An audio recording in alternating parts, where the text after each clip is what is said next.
All the guns you'll be seeing today are available on solware.co.uk, based in Tamworth. Hello and welcome. You join us today to an unboxing video, and today it's for a Hatsan, as you can see.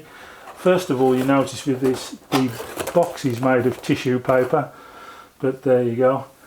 Right then, as you can see, it's a Hatsan, it's the Vectis. The Vectis is something that we've not had in before, so there it is. If we just take the packing off, comes with two magazines and its probe, as you can see in the bag there with it, and its instruction manual. Now we'll get it over to the bench and we'll take a further look at it.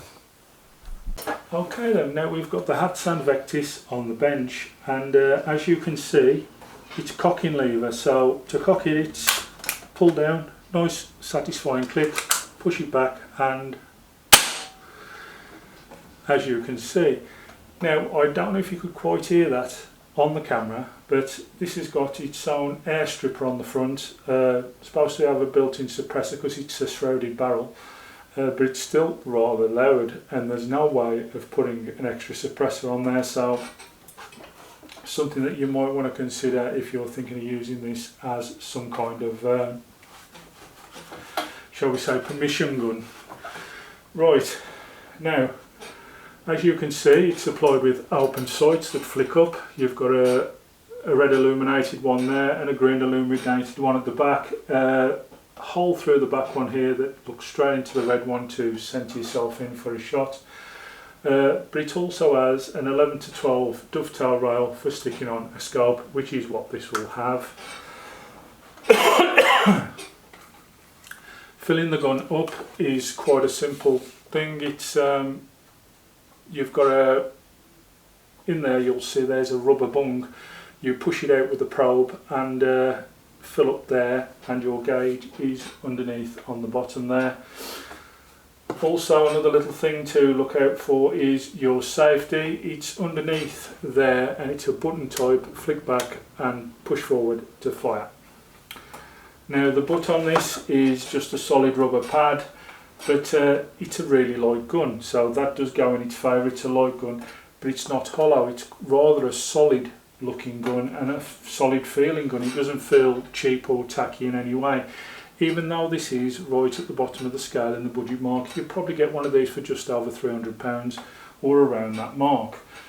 Now they tell me in the 177 this is good for around 80 shots. Don't know if that's right or wrong, but that's what I've been told. Now as you can see, it's got a square air stripper on the front there, and to be quite honest with you, like, it's supposed to be working as a kind of a moderator, but it doesn't really do a fantastic job. It could do it quietening down a bit more, but there's not an option to do that, which is a bit of a sad thing for the gun really. The trigger is made of plastic, but it's shaped nice and comfortable to the hand, so no problems there. It'll be nice to get this gun with a scope on it and try it out. They tell me these are quite accurate for what they are, and I hope that's the case. I've threw this in because obviously, like, it's up against guns that are 4 times its money in this next Battle League, and you know how I like to throw a red herring in, something to say like, this is what you get for your money. Well, this is one of those guns, and this is one that will be obviously having to put a show up against guns that are 4 times its money, and let's hope it can make a little bit of a show for itself and do well, because that's what we'd like to see.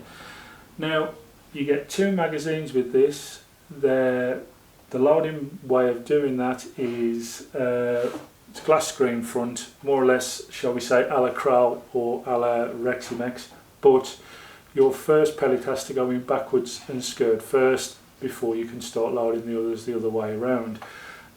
These are, I believe, if I remember right, they're 12 shot in 2.2, 14 in 177, I think they're 10 shot in .25.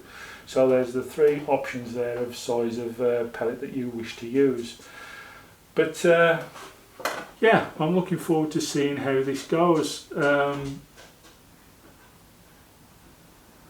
Strange looking gun, I will admit, especially with the cocking lever being there. Never used a cocking lever before, never had a Hatsan in before, so obviously this is a first of everything here, but it just seemed worthwhile having a crack at this, being as it was up for sale at Solway, and I thought, yeah, I've not done one of those, we'll give that a look. And I'm sure anybody who's into the budget market or looking for something to start out with, this may be one of the guns that you're looking at. So yeah, look out for this one shortly. It'll be pellet tested, and it'll be all scoped up, ready for its test and review, and that's where I shall see you next in its pellet test. Bye bye now.